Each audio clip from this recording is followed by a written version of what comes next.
Buhay ng negosyante.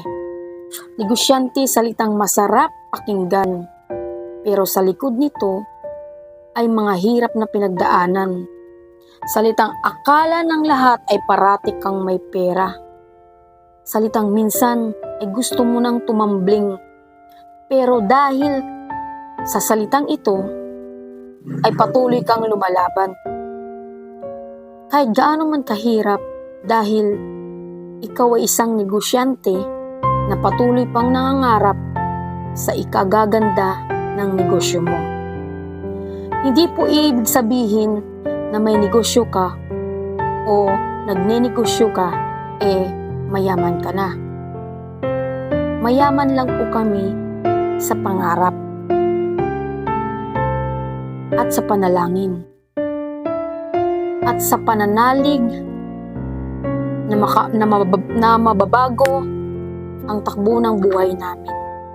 Kaya bago mo isipin na mayaman na ang isang negosyante, malamang hindi mo alam ang hirap at pagod na pinagdaanan niya.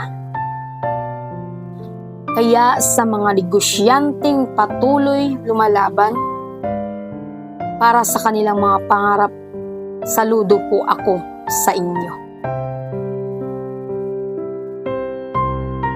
Kaya sa mga negosyante, ipagpatuloy nyo lang ang inyong pangarap at huwag kayong pakinig kung anong sasabihin ng iba.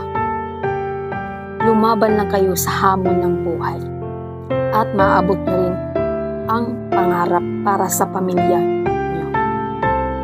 Kasi ang iba, sabi nila, uy, may negosyo yun, mayaman na daw. Hindi nila alam na dyan lang umiikot ang puhunan sa negosyo. Kasi ang iba, pag nakita kang may negosyo ka, mayaman ka na, tatawagin kang madam, donya, hindi nila alam kung anong hirap ang pinagdaanan mo bago mo maabot ang ganyang sitwasyon na lumago na yung iyong negosyo. Na hindi nila alam na napakahirap ng pinagdaanan mo bago mo maabot ang iyong pangarap.